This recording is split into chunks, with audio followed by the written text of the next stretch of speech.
Olá, está no ar o Jornal do Sul de Minas, nesta quinta-feira, dia 26 de maio de 2016, feriado, que aproveitemos com tranquilidade essa data, que realmente possa haver aí uma aproximação da família, né? Momentos de paz, sem dúvida nenhuma, todos desejamos por isso.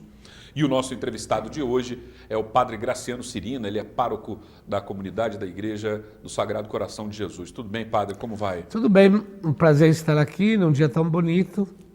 Uma alegria estar mais uma vez no seu programa. A satisfação é toda nossa, eu sou grato aí sempre pela sua boa disponibilidade em nos atender. Eu também conto com a colaboração nessa oportunidade de Carlos Camargo. Tudo bem, Carlos?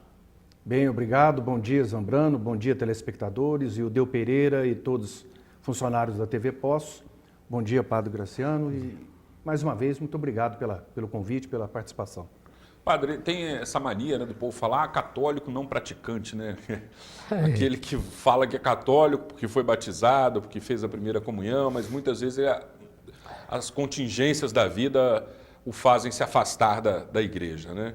E são datas que, dentro do calendário católico, que permitem uma reaproximação, né? Como é que o senhor vê e trabalha essa oportunidade?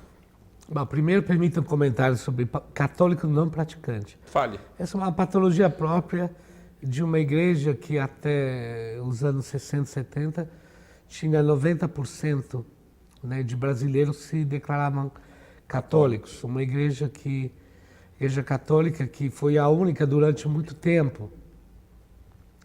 E, portanto, ela carrega, entre aspas, essa patologia, né, de não ser uma igreja escolhida, mas uma igreja onde você nasce, onde a família te coloca, onde batismo, primeira Eucaristia, crisma e casamento na igreja, praticamente eram etapas obrigatórias para não ofender a tradição familiar, mas não exatamente dentro de uma escolha, de uma experiência religiosa. Então, grande número de católicos e o menor número de praticantes. Nós estamos, as últimas estatísticas, assim, sem querer dizer que isso é um número perfeito, mas na faixa de 30% de que se declara católico é praticante.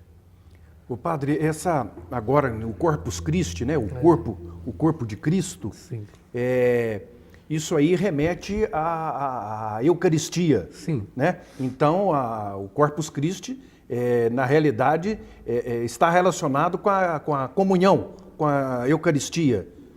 Não sei se estou correta a minha fala. Eu gostaria que o senhor nos explicasse o porquê disso, por que a Igreja Católica Apostólica Romana ela criou isso, o Corpus, por que o Corpus Christi e a comunhão, a Eucaristia, logo após, alguns dias após a Páscoa. Existe um porquê em tudo isso, né? Com certeza. As datas e tudo. Existe um histórico. A festa de Corpus Christi em si é bem antiga. Ela nasceu em 1264.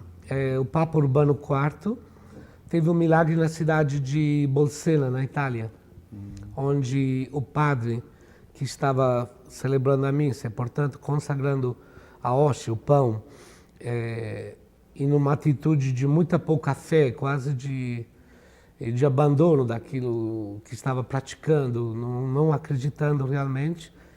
E essa hóstia teria produzido algumas gotas de sangue, que acabaram sujando o pano que fica embaixo da hóstia quando se consagra, se chama corporal, e ele ficou manchado de sangue.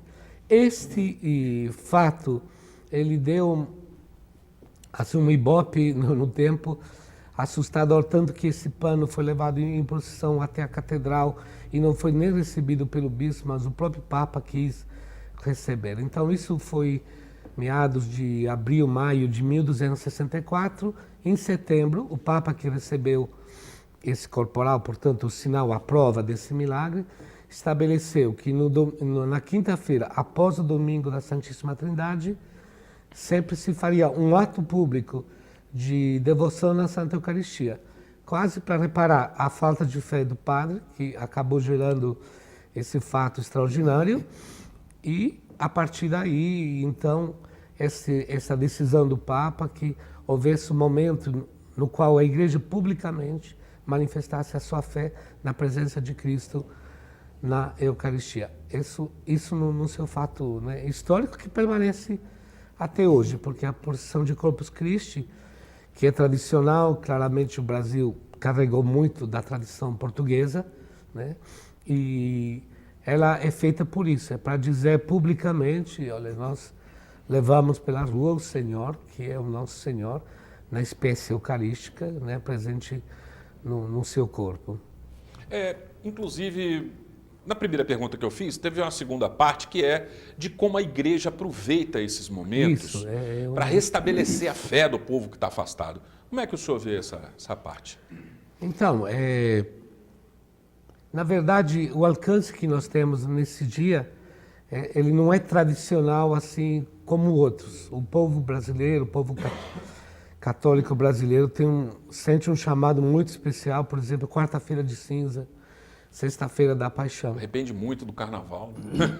É ligado ao carnaval e é ligado à questão da quaresma, que são assim, temas que durante séculos tiveram pregações, vamos dizer, pesadas, de muito, né? Corpus Christi é ainda um dia que chama bastante a comunidade que já pratica. Eu não vejo nem como uma festa que nos traz de volta para a igreja assim, pessoas afastadas. Tem pessoas que se unem nesse dia na preparação do tapete, que é um trabalho, vamos dizer, amador, de devoção, mas não deixa de ser um trabalho artístico, bonito, né, onde crianças, famílias e os nossos agentes de pastorais agora estão reunidos lá na rua, preparando esse tapete para que a Santa Eucaristia, né, levada pelo ostensório, possa pisar em cima desses desenhos. É um ato de amor, um ato de carinho, de honra, feito à presença de Cristo. Nesse assunto desse tapete, né, que são pó de serragem coloridos, né, e ali Sim. vão fazendo outros materiais verdadeiras obras de arte, né, com várias figuras e muito bonito. Pena que depois vem a procissão e passa por cima, que dá vontade até de falar, não passa aí não, né? Vamos cortar caminho aí. E interessante, isso é uma tradição da igreja, pelo que eu saiba, isso teve início aqui no Brasil, em Ouro Preto, se não me engano. Na cidade histórica. Na cidade histórica. E de Ouro Preto tomou conta de todas as cidades aí no Brasil. E quanto mais interiorana, mais tradicional, né? Esse mais tipo forte a tradição. Mais forte essa tradição. Agora, eu pergunto ao senhor, essa atitude do tapete, isso aí é no Brasil ou em todos os países onde existe essa predominância assim, da Igreja Católica Apostólica Romana? E por que começou o tapete? É uma tradição portuguesa. Portuguesa. E brasileira, especialmente. E dos países latinos. Na Itália, eu sou italiano, não existe o tapete. As procissões são gigantescas, conduzidas pelo bispo diocesano. A procissão é única na cidade. Então, é um evento porque carrega confrarias, instituições, realmente fica uma coisa... Mas a tradição do tapete é portuguesa. Na Itália existe, por ser primavera cheia, né, o período de primavera é feito com flores. A estrada é preenchida com tanta flor que a estrada fica completamente, né, coberta de flores. Mas é uma tradição de poucas cidades, que hoje ainda dá um evento turístico significativo. Mas a tradição principal é do Brasil, vindo de Portugal. Então, é a tradição portuguesa que veio até aqui o Brasil. Eu vejo um simbolismo muito forte nisso, né? Porque as pessoas andam atrás do corpo de Cristo, né? E na igreja, muitas vezes, o corpo de Cristo é tratado como pão, né?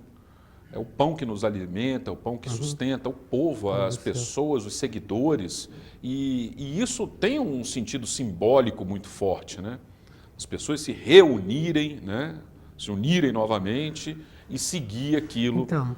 E é mais ou menos ligado àquelas primeiras perguntas que eu fiz. E esse simbolismo, ele também é trabalhado dentro da Igreja Católica, nesse aspecto? É trabalhado muito, porque as coisas mudam. Na época que a festa nasceu, né, o Papa Urbano IV foi preocupado com questão dogmática, né, de provar ao mundo que nós acreditamos na presença real de Cristo naquele pão consagrado.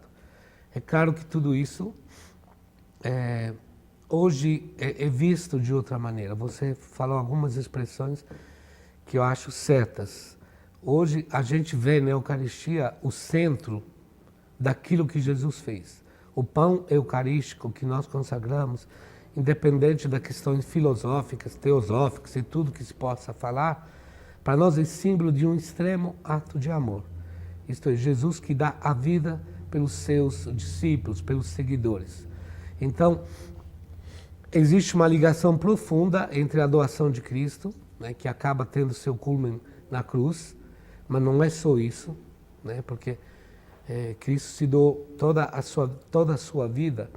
Então, na Eucaristia a gente vê o sentido da vida do cristão, que é doar sua vida pelos outros, considerar a própria vida como um presente que recebemos de Deus e um presente com o qual nós presenteamos os outros. Então, a vida para o cristão faz sentido quando ela é doada. Então, na Eucaristia a gente vê realmente essa força que Cristo nos dá e essa orientação que nos dá a não manter, guardar, conservar, esconder nossa vida, mas a gente viver numa atitude de doação, de fraternidade, de solidariedade para com os outros, cada um segundo a sua capacidade, a sua possibilidade, mas é uma maneira de ver a própria vida, não é? Então, o fato de seguir Cristo na procissão realmente nos dá esse sentido, né, da gente querer assumir a vida de Cristo como a vida do cristão. Tanto que a jaculatória, talvez muito antiga, mas que nunca deixa de ser moderna, é muito ainda usada por mim, por exemplo, bastante, é Jesus, manso e humilde de coração, fazer o nosso coração semelhante ao vosso. É nesse desejo de transformação da nossa vida, superação dos egoísmos, de uma vida interesseira, de uma vida que só causa mal aos outros, porque quem pensa só em si é impossível que faça bem para os outros. É verdade. Porque sempre vai tentar prejudicar olhando o seu próprio bem. Agora, se a visão é diferente, então estamos aqui, um ao lado do outro, nos ajudamos, cada um faz a sua parte e claramente Cristo, então, é o modelo desse estilo de vida que a cultura de hoje talvez coloca bastante em crise. Pois é. É uma incompatibilidade muito grande entre a prática, né, e o que é falado, né, pelas pessoas. E eu tenho feito uma leitura interessante, o filósofo da igreja, né, Santo Agostinho, ele tem uma frase que é muito bacana e que eu tenho utilizado bastante: Senhor, aumentai a minha fé. Né? E é pertinente a essa data, a essa oportunidade. Com certeza. Eu vou fazer um breve intervalo, rapidinho, voltaremos em instantes com o Jornal do Sul de Minas, aqui na TV Poços.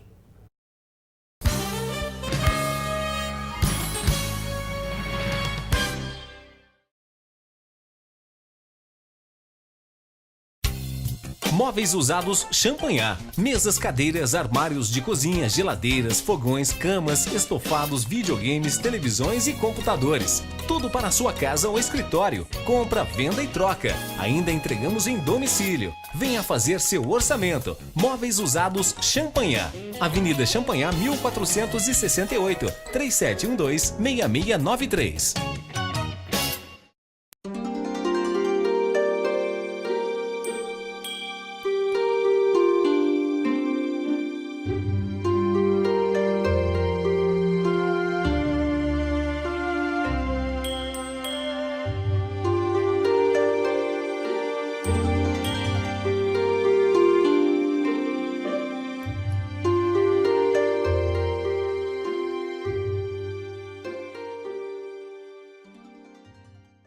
Meu dente era torto, não podia comer nada, doía. Era complicado, né? Eu saía pra uma festa, ficar vergonha, de sorrir. Eu vim na clínica, fiz os exames. No dia seguinte, meus dentes estavam todos prontos. Hoje eu posso sorrir, conversar tranquilamente. Muito bom. Eu imaginava que ia ficar bom, mas não ficar tão bom ficou, né?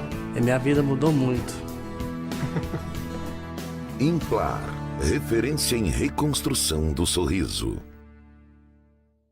jantaria no restaurante Pizza Bar, um dos melhores restaurantes e pizzarias da cidade e região, tradicionalmente conhecido pela qualidade de seus pratos da cozinha contemporânea, pela atenção especial no atendimento e por oferecer ainda porções, pizzas e massas artesanais, um serviço completo de bar e ainda rodízio de sushi. Dispõe de 3 ambientes, deck, salão principal e mezanino, oferecendo total conforto em meio a uma arquitetura diferenciada, baseada na rusticidade, mas com muita classe e conforto.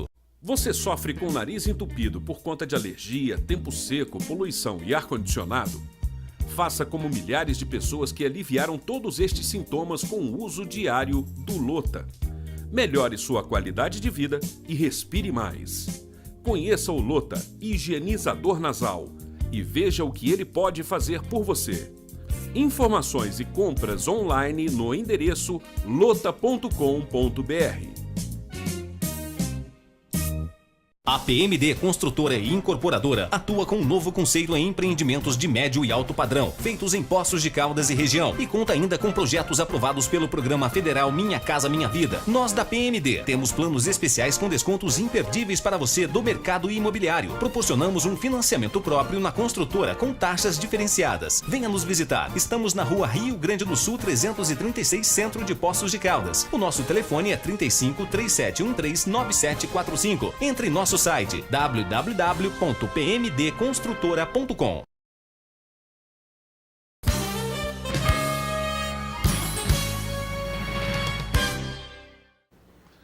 É isso aí, estamos de volta com o Jornal do Sul de Minas, neste feriado de Corpus Christi, hoje recebendo a presença aqui do padre Graciano Cirina. E estamos falando a respeito da questão do próprio símbolo, né, do dia e tudo mais, da forma que as pessoas podem se manifestar favoravelmente a uma reconciliação consigo mesmo, muitas vezes com a sua própria fé. Eu vejo que o padre falou a respeito de alguns temas de solidariedade no bloco anterior, né? O senhor citou essa palavra, o senhor falou algumas outras coisas que me remetem, por exemplo, e eu falei da fé também, então fé na vida, fé no homem, lembrei da música do Gonzaguinha, né? E um ato de fé que eu vejo hoje em dia que as pessoas podem fazer, além de se conectarem ao seu poder superior, é auxiliar o próximo, né, de uma forma direta, oferecendo vida para o próximo. Isso a gente pode fazer doando sangue. Muitas vezes os estoques de sangue estão tão baixos, estão tão esvaziados que se aparecer uma grande emergência, um acidente coletivo, algo assim nesse sentido, muitas vezes poucas vidas poderão ser salvas. Alguns alunos da PUC fizeram nessa semana que passou, que está passando, melhor dizendo, uma doação coletiva, assim como diversas outras escolas estão fazendo, e essas reportagens elas servem exatamente para estimular você também a juntar aí a sua agremiação, os seus amigos, e irem ao Hemocentro fazer esse tipo de doação. Nós temos uma reportagem que a nossa equipe de jornalismo produziu com os alunos da PUC. Vamos assistir. Primeiro, os alunos assistem a uma palestra que esclarece quem pode fazer a doação de sangue. Procedimento 100% seguro, muito simples. Vocês vão demorar uma média de 6 minutos para doar os 450 ml de sangue. A gente faz uma palestra de conscientização, que a gente fala sobre os pré-requisitos básicos para ser o doador, né? Que ele tem de pesar mais de 50 quilos, não pode ter ingerido bebida alcoólica nas últimas 12 horas, não pode ter feito uso de drogas e nem ter risco para doença sexualmente transmissível. Também precisa de ter entre 16 e 69 anos de idade, lembrando que os jovens de 16 e 17 precisam de uma autorização dos pais para doar o sangue e não pode ter tido hepatite após os 11 anos de idade. E costumamos falar que o pessoal tem que ter solidariedade na veia e vir se candidatar para fazer a doação. Os procedimentos adotados na universidade são os mesmos da unidade da Fundação Hemominas. É preciso fazer um cadastro, teste para saber se não tem anemia e entrevista a portas fechadas com uma médica. A meta da campanha realizada em parceria com a PUC Minas, em Poços, é reforçar o estoque, que normalmente tem uma queda nesse período de baixa temperatura. O estoque está razoável. A gente passou por uma situação muito crítica há algum tempo. Agora ele já começou a entrar dentro da normalidade, só que o frio chegou junto. Junto com o frio, os doadores acabam deixando de doar. O frio espanta os doadores. Então é muito importante que as pessoas procurem a nossa unidade para estar realizando a doação.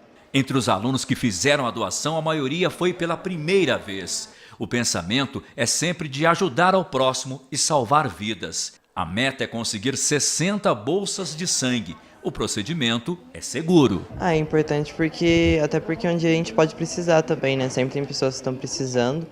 Então, se a gente pode um dia precisar, a gente tem que doar também, né? É uma necessidade hoje em dia, todas as cirurgias, tudo hoje necessita, todo procedimento médico hoje necessita disso, então é muito importante. Ela estava me explicando que uma bolsa de sangue pode salvar até 4 pessoas, então é muito importante, poderia ser eu precisando. Então as pessoas têm que ter essa consciência e se colocar no lugar da pessoa que está precisando. Eu acho que essa é uma das principais importâncias. Porque já tive vários parentes que precisaram de sangue, mas no momento eu não podia doar. Agora que eu posso, estou fazendo a minha parte. Hoje foi feito também o cadastro de possível doador de medula óssea para a campanha Sou Amigo do Alexandre, que tenta conseguir um doador compatível com o professor e músico que está na fila de espera. O cadastro é bem simples e basta coletar uma pequena amostra de sangue. Muitos fizeram questão de participar. A importância é de estar conscientizando os alunos, conscientizando a população, né, que nós precisamos doar, precisamos fazer o cadastro de medula óssea, né, para que muitos precisam. Não temos apenas um aí na fila da medula, são milhares de pessoas que necessitam, então nós precisamos conscientizar todos quanto à campanha. A campanha, graças a Deus, ela teve um alcance muito grande, ela começou na internet e foi tomando as redes sociais.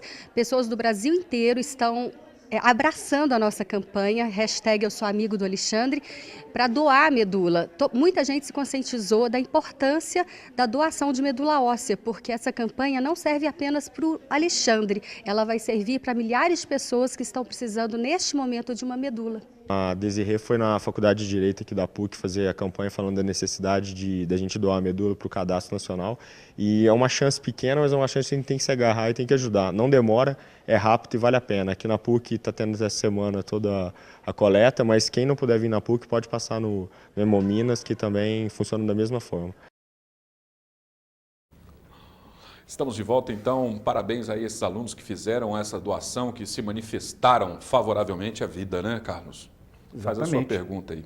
Eu aproveito o espaço aí para que as pessoas, os clubes, né, a turma que joga um futebol, frequenta uma sauna, ou seja, todo mundo tem um grupo de amigos, né, para momentos de lazer. Então, aproveitar, chamar a galera para fazer também, participar dessa campanha aí. Dentro das nossas perguntas aqui, ainda, padre, dentro da Eucaristia, a Eucaristia remete à comunhão, e a comunhão também está atrelada à confissão, né? E a gente via que uma das condições para se receber a hóstia, na missa, receber a Eucaristia, participar daquele momento, teria antes passado ao confessionário. E hoje nós temos observado que está em desuso o confessionário, mas não está em desuso a fila para receber a hóstia. Como é que a igreja está tratando esse aspecto? Uma conversa com o padre substitui a confissão?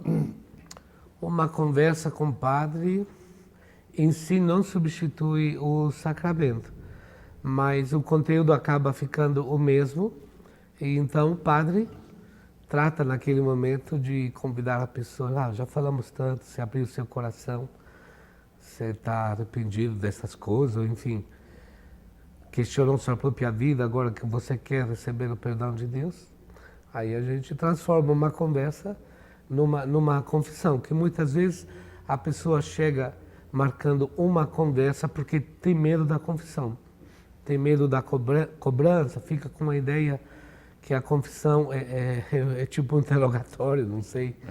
Enquanto é um sacramento de misericórdia. O padre está lá para acolher em nome de Deus, não para condenar, nem para, no máximo, para tentar dar uma ajuda, um aconselhamento. Mas tem a penitência. Se é a situação. A penitência, no caso, cada padre se comporta da maneira que achar melhor. Eu costumo transformar a penitência num ato de agradecimento. Fazer alguma coisa para agradecer a Deus pelo perdão, para aquele momento que a pessoa viveu. Porque o Papa Paulo VI, né, já dos anos 60, 70, ele dizia que os confessores são os psicólogos da alma.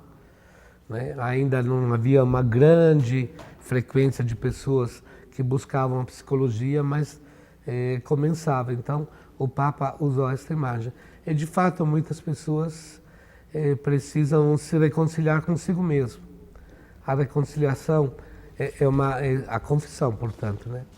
É uma experiência de paz interior. Como nós vivemos tempos de muita correria, de muita superficialidade, de poucas pessoas que olham para o íntimo de si mesmo e dos outros, é claro que é algo que é praticado muito menos, né? Muito menos, mas as pessoas desejam receber. O corpo de Cristo se aproxima. Se a gente for olhar a lei da igreja, o código canônico, que acho que a religião é muito mais que um código de leis, mas enfim, mesmo assim, se olhar esse código, a igreja pede aos cristãos de confessar pelo menos uma vez por ano, sendo que essa confissão permitiria que eles possam sempre comungar e seriam convidados a confessar novamente em caso de faltas, de situações, vamos dizer a palavra tradicional, de pecados graves, né? Então, na verdade, não existe uma ligação direta, mas a sua observação é totalmente pertinente, porque assim há disparadamente uma diferença de número, né? Eu atendo toda semana, quarta, quinta e sexta-feira, sempre tem pessoas que vêm assim a pedir a confissão, mas não é mais aquela confissão de quando eu era criança, ou enfim, aquele pequeno da primeira elenco. comunhão, né? A pessoa precisa de meia hora, de 40 minutos, ela quer falar, ela quer mostrar, porque não apenas falar dos seus erros, mas te contar em que situação de vida isso está acontecendo, por que ela fraquejou, né? O que foi e acho isso muito certo. Então, a confissão não é mais, né, aquele momento rápido de dizer uma lista de 3, 4 pecados, mas é mais o desejo mesmo de poder falar da própria vida junto com alguém que lhe representa Deus, né, que é o ministro de Deus. E portanto, repito, eu considero ligado à cultura atual. Poucas pessoas, muita gente, por exemplo, eu aconselho de procurar um psicólogo. Muitas pessoas falam, eles acham que isso é para louco, eles acham que isso é para pessoa que não é normal e não tem nem como convencê-los. Eu vejo que cada vez mais está sendo importante o uso de profissionais de saúde mental, né? Demais. Psicólogos, psicanalistas, né? Em Poços de Caldas há um movimento muito intenso na formação de novos psicanalistas e de valorização daqueles que já existem, que já atuam no mercado e que são profissionais que podem atender e muitas vezes auxiliar uma pessoa num momento de dificuldade, né? Eu acho que eu já vi até um livro, Jesus, o maior psicólogo que já existiu, né? Uhum. E tem isso, né? Sem dúvida nenhuma, a fé ela pode desencadear e servir para a pessoa como uma válvula de escape, né? Momentos como esse. Mas existem coisas que extrapolam os limites, os muros da igreja. Isso, exatamente. E o psicólogo também, às vezes, falando com uma pessoa, vê que ela está assim, bloqueada em algum ponto da sua vida, da sua alma, do seu interior, ligado a questões religiosas, às vezes da própria infância, às vezes de alguma experiência negativa. E aí eu recebo pessoas que é o psicólogo que me manda e que aconselha. Conversa também com o padre. Então a gente conversa, depois a pessoa volta, eu incentivo que a pessoa continue, né, o tratamento, porque realmente é uma colaboração muito legal esta. Existe matrimônio religioso e matrimônio civil. Eu acho que o padre é o confessor religioso e o psicólogo é o confessor civil. Isso é, independente de uma questão religiosa, ele trata com a alma da pessoa. Sem dúvida nenhuma. Tem tanta gente, a maioria das pessoas tem tanta necessidade de falar, né, de expor suas coisas, e muitas vezes um profissional que você está pagando ali para ter um retorno adequado, científico. Inclusive, não sei se dá tempo. Dá, pode falar, a gente conclui e vai para o intervalo. Depois a gente economiza no próximo. Inclusive tem uma pastoral que funciona também na igreja aqui em Poços, funciona nas igrejas mais principais, na Basílica, que é um lugar central, que chamamos Pastoral da Escuta. São leigos que fazem um curso muito sério de preparação para se preparar a ouvir as pessoas, dar a possibilidade. Então seria quase uma confissão, mas assim, feita com leigos, que não é sacramento, não é confissão, mas a pessoa se habilita, se capacita para ser capaz de ouvir, porque muitas pessoas solucionam suas coisas simplesmente falando delas. Descarregando. A gente vai para o intervalo, melhor dizendo. É rapidinho e voltaremos em instantes.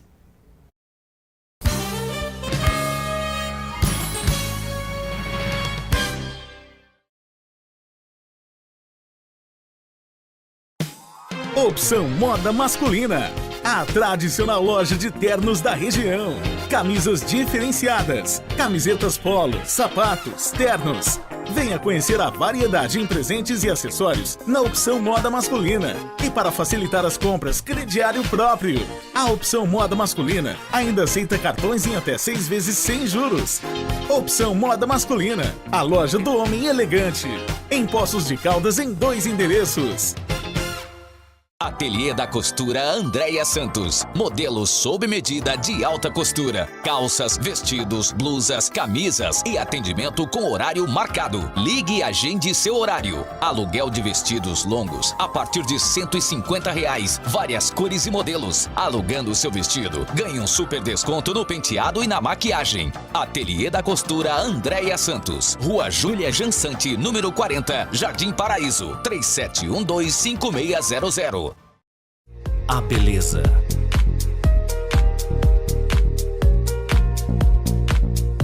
A arte.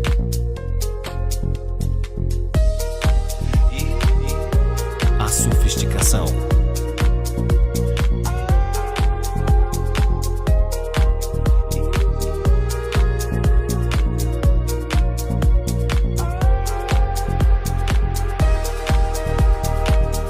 A diversão.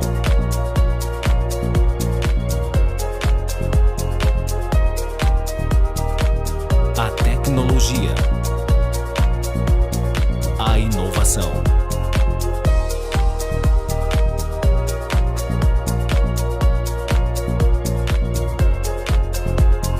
tudo isso são sinônimos de um novo conceito de imagens aéreas, a aeroopção.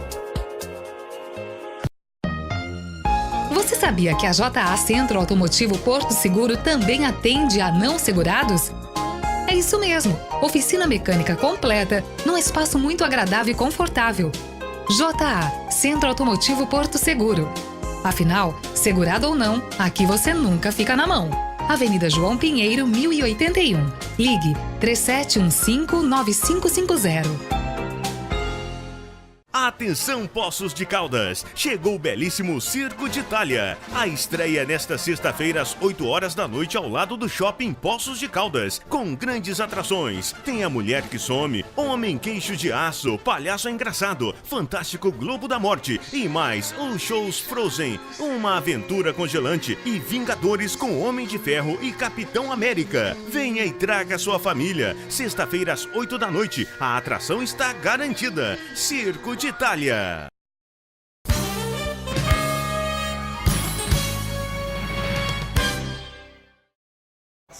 De volta com o Jornal do Sul de Minas, hoje entrevistando o Padre Graciano nesse feriado de Corpus Christi.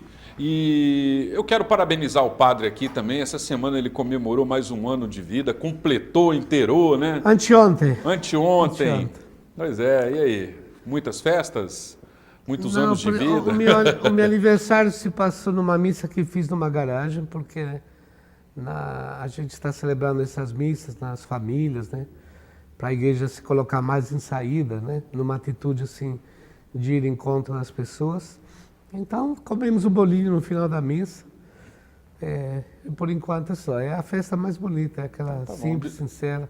Deus abençoe o senhor, viu? E Obrigado. que lhe dê força aí, resistência, saúde para continuar nesse trabalho. É importante mesmo. Em se tratando de comunhão, né? Eu comungo com o Zambrano e com toda a equipe aqui da TV que está parabenizando por mais um ano de vida e que seja longa e feliz a sua trajetória entre nós, né? E em Poços. E Poços de Caldas, entre nós. Com certeza será. Já passou uma temporada na Itália, agora já expirou o prazo, agora vai ficar só aqui, né?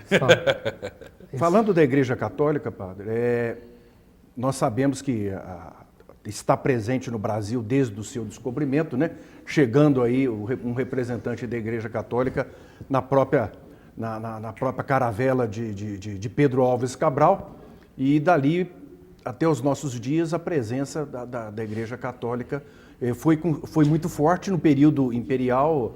A religião católica era a religião oficial do Brasil, e depois com o advento da República e foi o Brasil declarado um Estado laico, ou seja, o país que não tem uma religião oficial, e dentro da democracia se é permitido pela Constituição o livre exercício das religiões.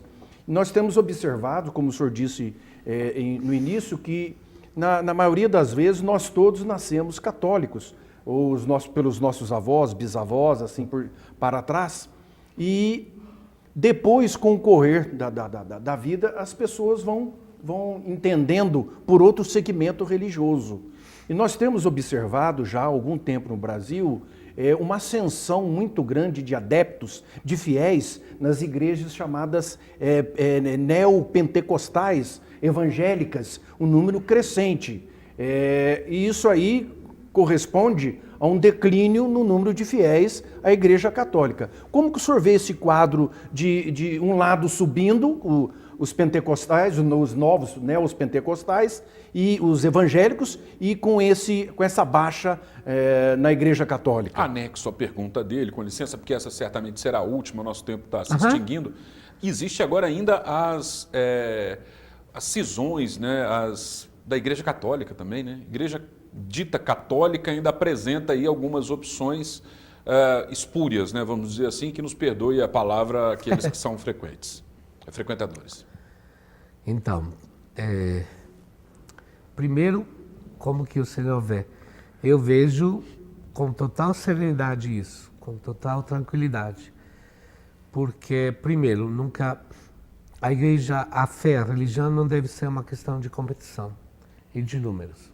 Com todas as igrejas pentecostais, neopentecostais, evangélicas, nós temos o mesmo Senhor que se chama Jesus Cristo. Se uma pessoa, eu já disse isso até em homilias, então não tenho nenhum receio repetir aqui. Se uma pessoa que é católica deixa de frequentar a igreja católica por muito tempo, ou mesmo frequenta de vez em quando, mas ela, enfim, fica bastante fria em relação à sua participação. De repente, numa igreja evangélica, pentecostal, se encontra, ou tem pessoas que, por exemplo, com essa aproximação, afasta-se do vício da bebida, afasta-se de outros. Mas Deus seja louvado. Se for, primeiro porque para mim Jesus Cristo é o Senhor de todos nós, todos somos cristãos, né? E a nossa divisão de igrejas, é claro que contém visões, uma maneira de enxergar as coisas que é diferente, mas, repito, se alguém, então, se acha melhor numa maneira de apresentar a religião, de viver a oração, de viver o contato com Deus, que é diferente da expressão católica, que Deus seja louvado, se isso faz bem para ele e transforma aquela pessoa num ser verdadeiramente religioso, a gente só pode ficar sereno e feliz com isso. Agora, é evidente que o católico não praticante não é uma pessoa religiosa, é uma pessoa que praticamente vive como se Deus não existisse, ou simplesmente vive com esse conceito, com essa ligação em Deus assim que é muito vaga. Ou seja, ele tem religião, mas não tem religiosidade, seria? Não tem espiritualidade, religiosidade, isso, porque a religião não é dizer eu creio, eu sei, acredito que Deus existe. É preciso que a sua vida seja configurada com um modelo de vida, com uma espiritualidade, com um jeito de ser, onde você, nunca sozinho, mas dentro de comunidades, católica ou não, evangélica, você vai se descobrindo e vai fazendo a sua experiência de amizade com Deus, que é uma palavra que a gente pode usar para traduzir a comunhão com Deus. Então, isso está acontecendo, eu acho até bom para a Igreja Católica. Eu sei que talvez muitos bispos não concordam comigo, mas eu não faço competição e não acho que esse é o número. Nós temos muitos católicos ditos não praticantes que temos que ajudar a voltar a se sentir próximos de Deus, a ter uma espiritualidade, a educar seus filhos, não numa visão materialista, mas numa visão global de vida, de uma vida que faça sentido. Então temos muito trabalho para fazer todos. A sociedade é doentia em muitas coisas, tem muitas falhas na sociedade, tem muita violência, tem muitas coisas que perderam totalmente o sentido real das coisas, né? A nível simples e a nível mais complicado, como é uma política totalmente desvirtuada daquilo que seria o serviço público para o bem comum. Então temos um campo de trabalho tão grande que fica ridículo ficar aqui nós competindo quando o mundo tem fome de verdade, de justiça, de pessoas mais serenas, de pessoas menos agressivas. Então, se a pessoa não se encontra consigo mesmo, não vai dar. E na religião, na sua prática religiosa, a pessoa se aproxima de Deus. Mas como Deus é uma luz, se aproximando da luz, ela se enxerga melhor. Boas palavras, hein? É uma boa mensagem para todos nós que fica aí, deixada pelo Padre Graciano, nessa oportunidade, nesse feriado de Corpus Christi. Eu agradeço a sua presença, a sua disponibilidade de participar. Eu agradeço, cara. Agradeço de ter participado e poder, né, tocar esses assuntos que são tão importantes para as pessoas, né? Então, fico feliz nesse dia e convido as pessoas em todas as paróquias. Sei que hoje à tarde vai ter a missa e a procissão de Corpus Christi, no Sagrado Coração vai ser hoje às 15 horas, então a gente convida a participar desse dia, desse momento de fé, que também é um momento popular, né? Um momento onde a gente se manifesta de uma maneira muito singela, muito simples, né? Ok, grato. Grato também, Carlos, pela dupla colaboração essa semana, tudo de bom para você, felicidades. Eu também me despeço desejando para você uma boa quinta-feira, um bom feriado, amanhã cedo estaremos de volta, até lá.